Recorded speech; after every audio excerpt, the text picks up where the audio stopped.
Em nome do Pai, do Filho e do Espírito Santo. Amém. Deus, que para remédio e salvação nossa nos ordenais a prática da mortificação, concedei que possamos evitar todo o pecado e cumprir de coração os mandamentos do vosso amor. Por Cristo nosso Senhor. Amém. Que as almas dos fiéis defuntos, pela misericórdia de Deus, descansem em paz. Dileto ouvinte, bom dia. Deus abençoe você, sua família, seus trabalhos nesta semana. E vocês que já não trabalham, que são aposentados, muitos doentes e acamados, lembre-se, a sua missão nesta semana será rezar pela santidade da nossa igreja e do nosso povo. Eu quero te convidar a nos ajudar a aumentar os nossos participantes no nosso canal no YouTube, Dom Adair José Guimarães. Entre lá e se inscreva, ative o sino de comunicação para nos acompanhar também com este programa e outras atividades que fazemos ali pelo nosso canal. Peço desculpas a tantas pessoas que não consigo responder as mensagens. São muitas mensagens que a gente recebe, tanto nas mídias como no WhatsApp. Infelizmente, eu sempre tenho que lembrar isso aqui para as pessoas não ficarem chateadas com a gente. Vocês me perdoem porque, infelizmente, do ponto de vista humano, é impossível responder a todas as mensagens que chegam nas nossas mídias. Quero começar a nossa meditação maravilhosa nesta manhã, segundo as indicações de Santo Tomás, que nos apresenta o tema seguinte para esta segunda-feira: se foi conveniente que Cristo sofresse da parte dos gentios. E ele cita Mateus 20:19: entregá-lo-ão aos gentios para ser escarnecido, açoitado e crucificado. No modo mesmo da paixão de Cristo, lhe estava prefigurado o efeito. Assim, o primeiro efeito da morte de Cristo aproveitou aos judeus, muitos dos quais foram batizados na ocasião dessa morte, como se lê na Escritura. Depois, mediante a pregação dos judeus, o efeito da paixão de Cristo o sentiram os gentios, por onde foi conveniente que Cristo começasse a sofrer da parte dos judeus e, em seguida, entregue por estes, a sua paixão se consumasse pelas mãos dos gentios. Cristo, para mostrar a abundância da sua caridade que o levou a sofrer, pediu do alto da cruz perdão pelos seus perseguidores. Por isso, a fim de os frutos desta petição chegarem aos judeus e aos gentios, quis Cristo sofrer da parte de uns como de outros. Os sacrifícios prefigurados da lei antiga não os ofereciam os gentios, mas os judeus. Ora, a paixão de Cristo foi a oblação de um sacrifício, pois Cristo sofreu a morte, movido da caridade por vontade própria. Mas o sofrimento que lhe infligiram os perseguidores não foi sacrifício, mas pecado gravíssimo. Como pondera Santo Agostinho quando os judeus disseram: a nós não nos é permitido matar ninguém, entendiam significar que não lhes era lícito matar ninguém por causa da santidade do dia festivo, que já começavam a celebrar. Ou isso diziam, como ensina São João Crisóstomo, porque queriam matar a Jesus não como transgressor da lei, mas como inimigo público, por se ter feito rei, do que não lhes competia julgar. Ou porque não lhes era lícito crucificá-lo como desejavam, mas sim lapidar o que fizeram com Estevão. Ou melhor é dizer que pelos romanos, a quem estavam sujeitos, era-lhes negado o poder de matar. Os membros e a cabeça pertencem à mesma pessoa.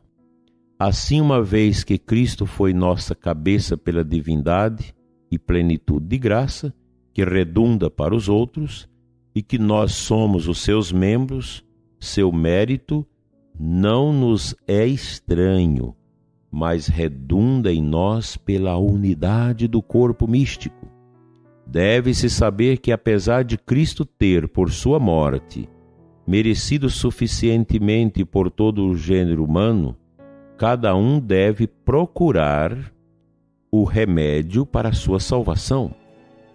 A morte do Cristo é como uma causa universal de salvação, como o pecado do primeiro homem foi como uma causa universal de danação.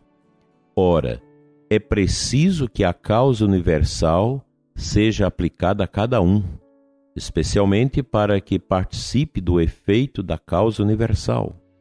Ora, o efeito do pecado dos nossos primeiros pais chega a cada indivíduo pela geração carnal. O efeito da morte de Cristo, porém, pela regeneração espiritual, em virtude da qual o homem é, de algum modo, unido e incorporado a Cristo.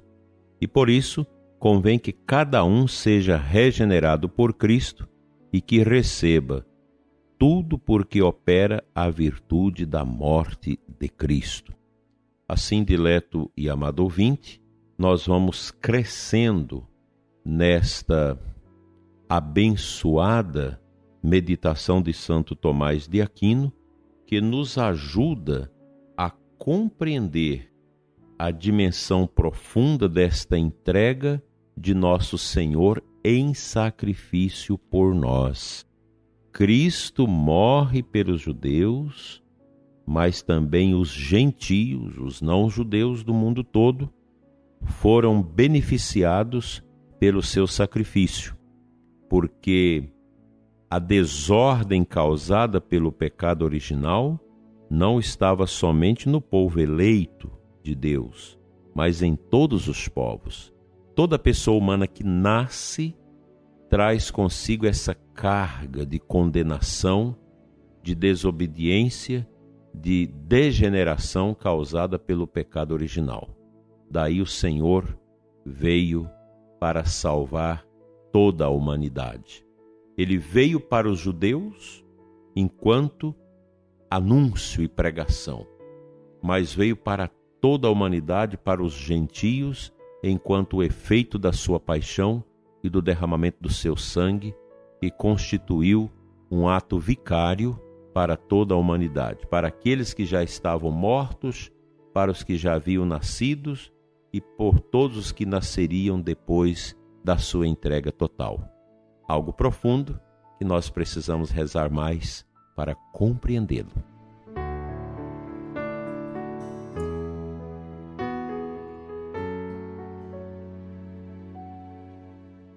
O Santo Evangelho desta segunda-feira, Lucas 6, 36, 38.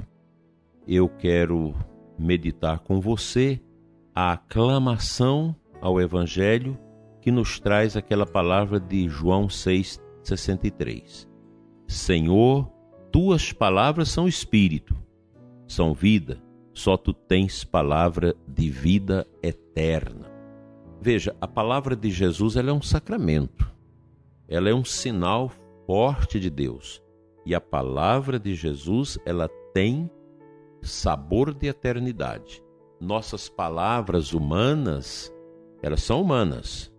Mesmo na evangelização, na pregação que nós realizamos para ajudar as pessoas a compreender e atualizar o mistério de Deus neste mundo, elas, mesmo carregadas de esperança, de fé, de amor, mas elas não são como as palavras de Cristo, palavras de vida eterna. A Sagrada Escritura tem esta especificidade de ser palavra de Deus na palavra dos homens. Até bem pouco tempo, em razão de um certo relativismo na liturgia sob a influência dessas teologias tortas, vesgas, houve algumas práticas de colocar palavras proféticas deste bispo, daquele teólogo, daquele que foi mártir, na primeira leitura, na segunda leitura. Isso foi imediatamente rechaçado pela Santa Igreja, pois nenhuma palavra humana, mesmo dos santos e dos mártires, pode ocupar a palavra de Deus, porque uma palavra viva é uma palavra com sabor de eternidade. E a gente precisa acolher isso como católicos. Nós não podemos esquecer nunca desta realidade tão bela, tão profunda, tão urgente, que é escutar. Mas não somente isso, mas praticar a palavra de Deus que chega ao nosso coração através do anúncio da Igreja. Sigamos ouvindo a voz de Cristo e rechaçando a voz do estranho que coloca dentro de nós: meditar sobre a paixão de Cristo é bobagem, isso é um teatro, isso não tem nada a ver. Cuidado, porque o inimigo semeia essas dúvidas dentro da nossa compreensão de fé, e isso termina às vezes por trazer o esfriamento, o afastamento da Igreja, por uma desconfiança em relação às coisas santas. Muito cuidado, prezado ouvinte, pois para tirarmos o pé do solo sagrado da salvação que Deus nos deu através da Igreja é muito fácil. Basta a gente ver os maus exemplos dessa ou daquela pessoa na Igreja para a gente fazer um julgamento errado, seguindo a vontade do demônio, escutando a sua voz parca, e a gente acaba por fugir da Igreja porque ouvimos uma palavra que não é a palavra de eternidade. Sigamos com Cristo, pois as suas boas ovelhas escutam a sua voz e se colocam em prontidão a segui-lo sempre. Amém.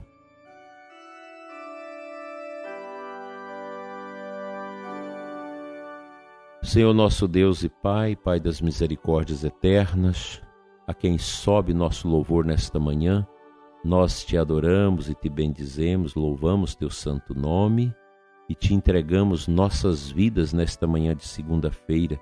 Eu oro neste momento, Pai, pelo ouvinte deste programa, especialmente por aquele ouvinte que não está com o coração bem, está vazio por dentro. Dai-lhe, Senhor, a coragem de preparar-se para uma boa confissão e receber a graça do perdão, do beneplácito, da misericórdia e ter a sua vida contada entre os eleitos. Abençoa, Senhor, o ouvinte deste programa, especialmente quem passa por grandes desafios e dificuldades. Que a força do sacrifício de Jesus no Calvário lave com seu sangue nossos corações empesteados pelas coisas ruins deste mundo, assim seja.